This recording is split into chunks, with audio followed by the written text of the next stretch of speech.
Well, welcome everybody. Steven Sitkowski here. Happy to have you for this week's edition of my Market Insights. It is March, believe it or not. It's hard to believe. It is March the 16th. It is just crazy how quick this year is going by. Certainly has been an eventful year. That's for darn sure. Um, but let's get to it. I'm going to go skiing today. What do you think of that? We have barely any snow left in the mountains. I figured do it while you can. Quick reminder that everything that we do here is for educational purposes only. It is not intended as investment advice. These are just my observations about what's going on in the markets. So, what's moving the markets? Well, the week is off to a nice start as I'm doing this recording. Monday morning, markets are up over 1%. That's both on the S&P as well as on the Nasdaq. And I think that is due in part that there are now rumors or beliefs that maybe the war in Iran could be starting to taper off. Whether it's true or not, certainly that's above my pay grade. But how much longer do we continue sort of in this vein? I saw where the US allowed Iranian tankers to move through the Straits of Hormuz and take their oil off to sell it. Anything to try to get oil prices down, which become a huge problem if this goes on much longer. Markets have suffered three losing weeks in a row. So I also think what's starting to happen is you're getting some bottom fishing going on right now. People feeling like, okay, if the war ends, the market's likely to recover, and it is.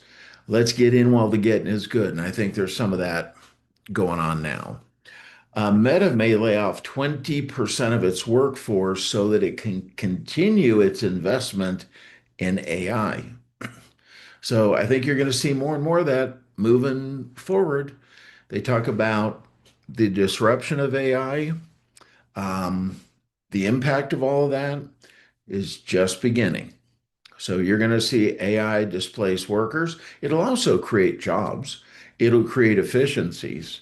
But, I've been warning all of you for a year. You better learn how to create your own income because relying on some company that is thinking about how to replace you, either with AI or a humanoid or something that is self-operating, that is inevitable. You see it coming.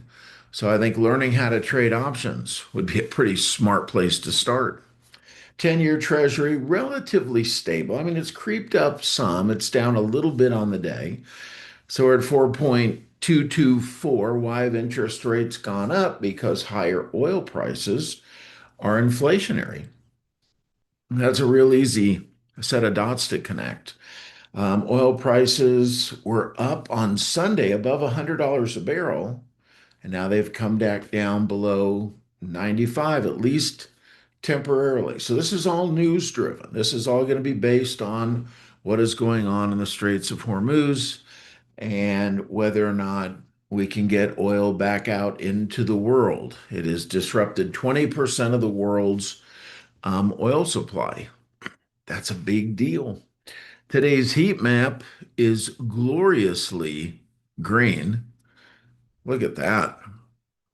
Man, if every day was like that, you'd all be able to retire in 5 years, right? With any kind of an account whatsoever. So the news on Meta created a 3% rise in the price of the stock, probably still not making, people that work for that company all that happy. Um, Micron Technology, which has just had earnings beat after earnings beat, up almost 5%. Intel up almost 4%.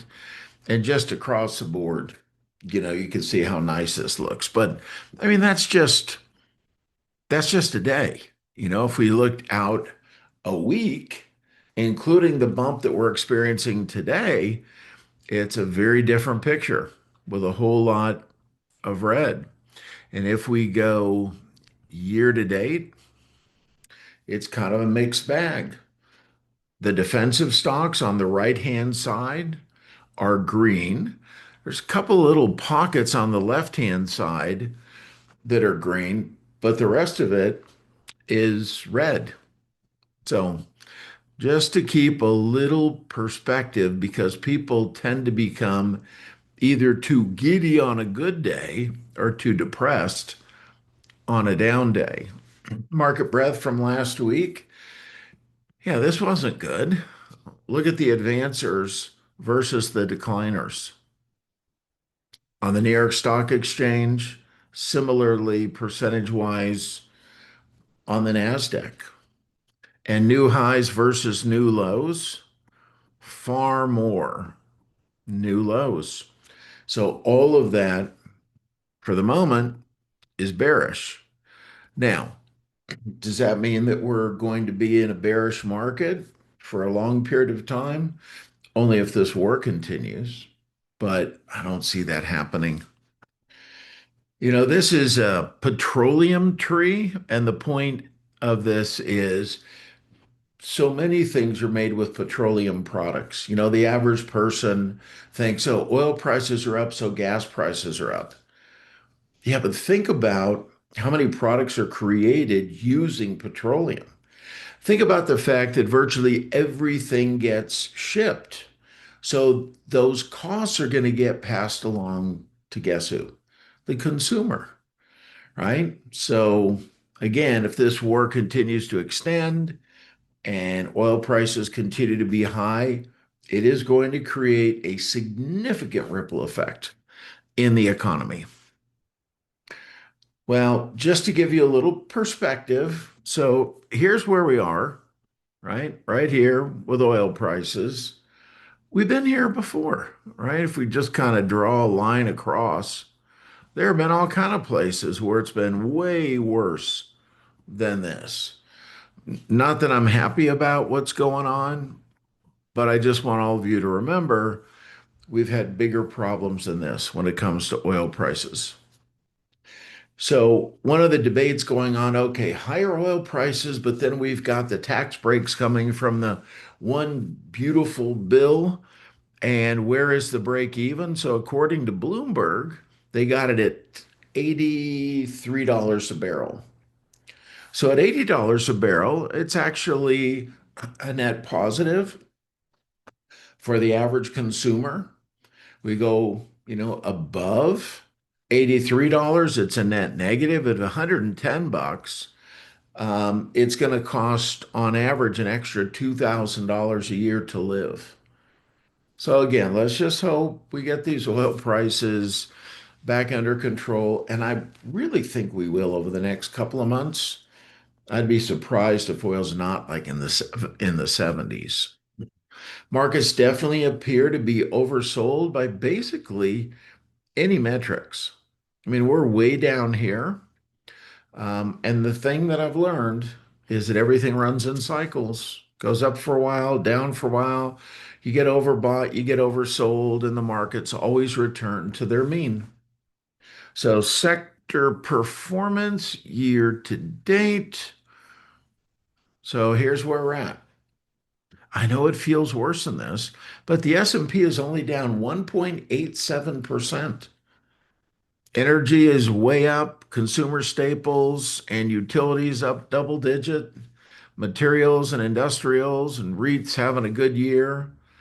And then five of the 11 sectors are underwater, with the biggest loser being financials.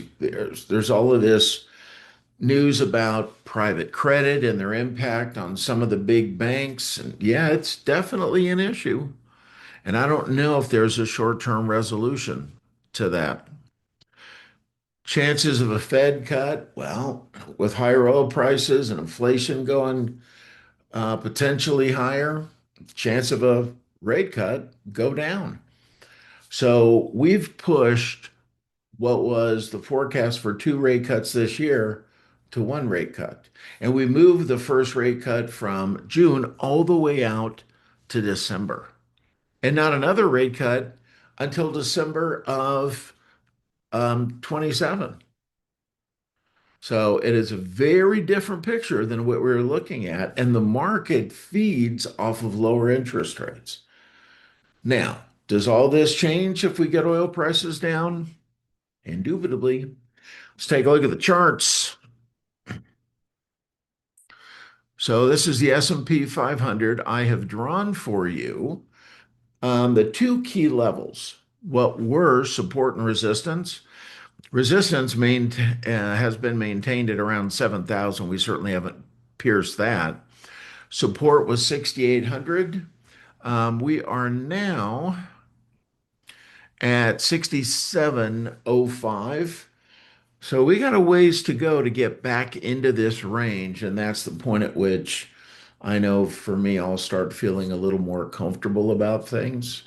Right now, you can still see, we're well below our moving average. The 50-day moving average has rolled over.